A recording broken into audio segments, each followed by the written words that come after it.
बिस्मिल्लाहिर्रहमानिर्रहीम। अस्सलाम वालेकुम वरहमतुल्लाहि वबरकात। मोहतरम नाजरीन, जो लोग रात को लाइट बंद करके सोते हैं उनके साथ क्या होता है? ये सवाल पूछा जाता है कि सोने से पहले लाइट बंद करनी चाहिए या नहीं। इस हवाले से नबी करीम सल्लल्लाहु अलैहि वसल्लम का क्या फरमान है? अक्सर लोग इस बारे में पूछते हैं कि लाइट बंद करके सोना चाहिए या जलाकर। तो नाजरीन, कुछ लोग लाइट जलाकर सोने के आदी होते हैं और बाज अंधेरे में सोने के आदी होते हैं। तो आज की इस वीडियो में हम आपको तफसील से बताएंगे कि लाइट बंद करके अंधेरे में सोने से क्या होता है और नबी करीम सल्लल्लाहु अलैहि वसल्लम का लाइट बंद करके सोने के हवाले से क्या फरमान है। मोहतरम नाजरीन, आज तकरीबन सारी दुनिया में ये ट्रेंड चल पड़ा है कि जैसे इशा की नमाज का वक्त होता है, लोग समझते हैं कि अब शायद सुबह का आगाज हो चुका है। लोग घरों से बाहर निकल पड़ते हैं, होटलिंग करते हैं, शॉपिंग करते हैं, फजूल घूमते रहते हैं और फिर वापस घर आकर टीवी चला लिया या मोबाइल पकड़कर बैठ गए। आधी रात को या सुबह तहज्जुद के वक्त ये लोग सोते हैं और फिर सारा दिन सोते रहते हैं। मोहतरम नाजरीन, इशा से पहले खाना खाना और इशा के फौरन बाद रात को जल्दी सो जाना सेहत के लिए इंतहाई मुफीद भी है और इंतहाई ज़रूरी भी है। अगर आप रात को देर से सोने के आदी हैं तो आप पर शुगर का हमला बहुत जल्दी किसी भी वक्त हो सकता है, चाहे आप सारी जिंदगी के लिए चीनी छोड़ दें।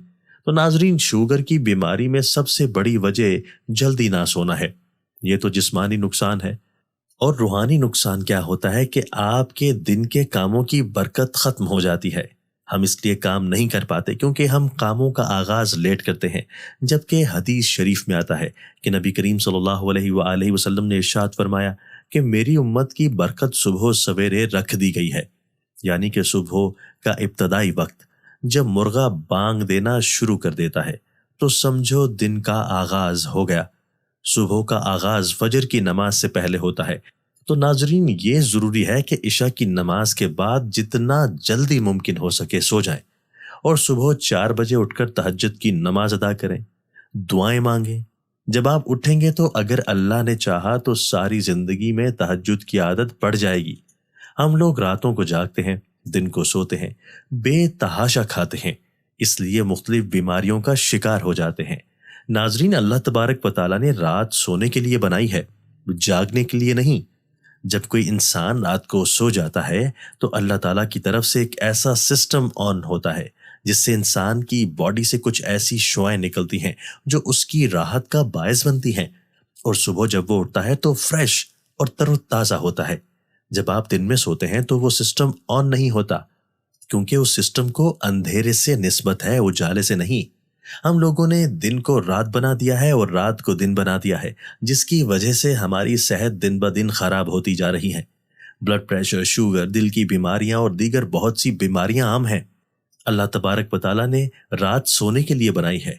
आप रात 10 बजे सो जाएं तो अल्लाह ताला के निज़ाम के तहत आपकी सेहत बेहतरीन और अच्छी रहती है। 12 बजे से कबल हर घंटा आपके 2 घंटे के बराबर होता है। मोहतरम नाजरीन, हम आपको अब सोने के चंद आदाब बताते हैं। एक हदीस का मफहूम कुछ यूं है कि नबी करीम सल्लल्लाहु अलैहि वसल्लम ने फरमाया, जब तुम अपने बिस्तर पर आओ तो वुजू कर लो जैसे नमाज के लिए वुजू किया जाता है। बावुजू सोने के बहुत से फवायद हैं जिनमें इंसान डरावने ख्वाब और शैतान के शर से महफूज रहता है और सोते में उस शख्स की मौत हो जाए तो शहादत की हालत में मौत होगी। अगर कोई अच्छा ख्वाब देखे तो वो सच्चा हो सकता है। रिवायत में ये भी आता है कि जब आप बिस्तर पर जाएं तो सोने से कबल बिस्मिल्लाह पढ़कर अपने बिस्तर को 3 बार अच्छी तरह झाड़ लेना चाहिए। जैसा कि इरशाद है कि अगर कोई अपने बिस्तर पर जाए और दोबारा सोने के लिए आए तो उसे दोबारा बिस्तर को झाड़ना चाहिए, क्योंकि उसको नहीं पता उसके जाने के बाद वहां क्या कुछ आया है। सोने से पहले इन बातों का खास ख्याल रखना चाहिए। लाइट बंद करने के हवाले से बता देते हैं कि नबी करीम सल्लल्लाहु अलैहि वसल्लम का इरशाद मुबारक है कि सोने से कबल आग और चिराग बुझा दें। जैसा कि जाबिर बिन अब्दुल्लाह रजी अल्लाह ताला अन्हु से रिवायत है कि रसूलुल्लाह सल्लल्लाहु अलैहि वसल्लम ने फरमाया, रात को तुम जब सोने जाओ तो चिराग बुझा दो और दरवाजे बंद कर दो। हजरत अब्दुल्ला बिन उमर रजी अल्लाह ताला अन्हु कहते हैं कि रसूलुल्लाह सल्लल्लाहु अलैहि वसल्लम ने फरमाया, सोते वक्त अपने घर में आग को जलते हुए ना छोड़ो। चिराग जलाए रखने की जरूरत हो तो उससे महफूज रहने के असबाब लाजमी इख्तियार करें। یاد رکھیں رسول اللہ صلی اللہ علیہ وآلہ وسلم کے بتائے ہوئے ہر طریقے میں بڑی برکت ہے۔ اب بات کی جائے موجودہ دور میں لائٹ کی، تو ناظرین لائٹ جلانے سے آگ کا خدشہ تو نہیں رہتا، مگر پھر بھی روشنی تو موجود رہتی ہے۔ حدیث میں چراغ کا الگ سے ذکر اس لیے کیا گیا ہے کہ اس زمانے میں چراغ روشنی کے لیے چلایا جاتا تھا۔ ناظرین یاد رکھیں اللہ تبارک و تعالیٰ نے رات کو نیند اور سکون کے لیے بنایا ہے۔ روشنی ہونے کے سبب انسان رات میں پرسکون نیند نہیں کر سکتا، اس لیے چاہیے کہ رات کو لائٹ بند کر کے سوئیں تاکہ پرسکون نیند سویا جا سکے۔ اب بات کرتے ہیں سائنسی تحقیق کے مطابق یہ بات سامنے آئی ہے کہ جو لوگ رات کو سوتے وقت لائٹ بند نہیں کرتے ان کا وزن بڑھنے اور ان میں کینسر جیسے مرض پیدا ہونے کا امکان ہوتا ہے۔ اسی لیے چاہیے کہ رات کو سونے سے پہلے سنت سمجھ کر لائٹ کو بند کر لینا چاہیے۔ محترم ناظرین یاد رکھیں کہ رسول اللہ صلی اللہ علیہ وآلہ وسلم کی ایک ایک سنت ایسی ہے جس میں سینکڑوں حکمتیں ہیں۔ اللہ تعالیٰ نے آپ صلی اللہ علیہ وآلہ وسلم کی ذات کو پوری دنیا کے لیے نمونہ بنا کر بھیجا۔ سونے کے بہت سارے آداب ہیں، ہم سب کو بطور مسلمان سونے کا سنت طریقہ معلوم ہونا چاہیے۔ روایت میں آتا ہے کہ حضرت علی رضی اللہ تعالیٰ عنہ سے ایک یہودی نے سوال کیا کہ آپ لوگ کتنی دیر عبادت کرتے ہیں؟ تو حضرت علی رضی اللہ تعالیٰ عنہ نے فرمایا ہم 24 گھنٹے عبادت کرتے ہیں۔ اس جواب پر یہودی نے کہہ لگایا اور طنزیہ کہنے لگا کہ آپ لوگ کھاتے پیتے نہیں، رات کو سوتے نہیں اور دنیا کے کام کاج نہیں کرتے؟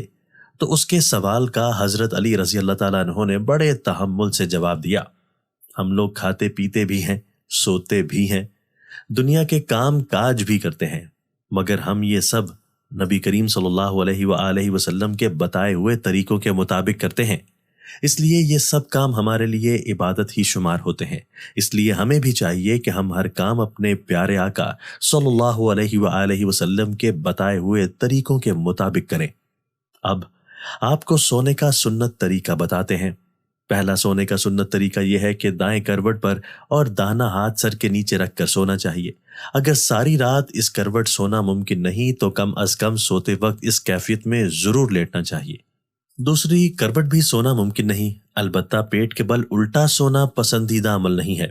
ایک حدیث کا مفہوم کچھ یوں ہے کہ نبی کریم صلی اللہ علیہ وآلہ وسلم نے ایک شخص کو پیٹھ کے بل الٹا لیٹا پایا تو آپ صلی اللہ علیہ وآلہ وسلم نے فرمایا، اے شخص پیٹھ کے بل الٹا لیٹنا اللہ تبارک و تعالیٰ کو ناپسند ہے۔ اللہ تعالیٰ سے دعا ہے کہ وہ ہم سب کو سنت رسول صلی اللہ علیہ وآلہ وسلم پر عمل کرنے کی توفیق عطا فرمائے، آمین۔ ناظرین کمنٹ باکس میں اللہ کے 99 ناموں میں سے ایک نام ضرور ٹائپ کیجیے گا۔ شکریہ۔